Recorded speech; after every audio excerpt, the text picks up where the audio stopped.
নমস্কার, আশা করি আপনারা সবাই ভালো আছেন। আপনাদের সবাইকে স্বাগতম জানাই আমার নতুন ইউটিউব চ্যানেল ফ্ল্যাশের ফোরনে। এটা আমার প্রথম ব্লগ। আজ আমি খুব উৎসাহিত।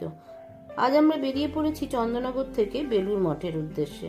ট্রেন থেকে নেমেই আমরা পৌঁছে গেলাম টোটো স্ট্যান্ডে।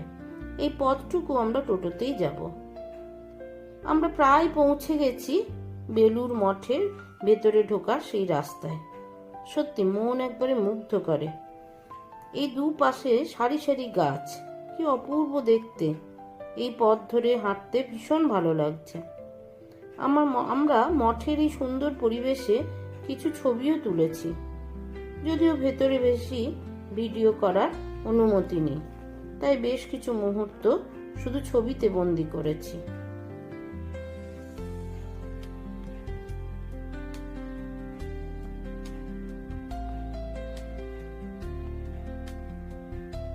তারপরে আমরা দেখলাম মিউজিয়াম, মূল মন্দির, স্বয়ং ঠাকুর শ্রী রামকৃষ্ণদেবকে, আবার দেখলাম গঙ্গার সুন্দর পরিবেশ আর প্রাকৃতিক দৃশ্য।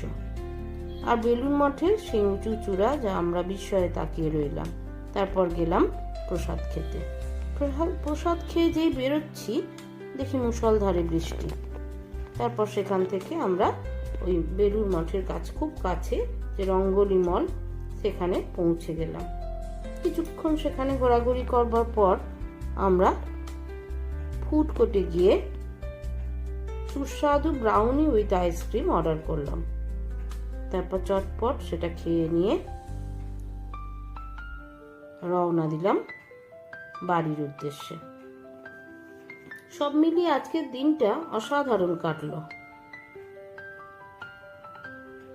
বেলুর মঠের শান্তি আর মলের মজা দুটোই আমরা উপভোগ করলাম ভীষণভাবে, আর খুব আনন্দ পেয়েছি। ধন্যবাদ। ভিডিওটি যদি ভালো লেগে থাকে আপনারা সাবস্ক্রাইব করবেন, আর সকলে ভালো থাকবেন।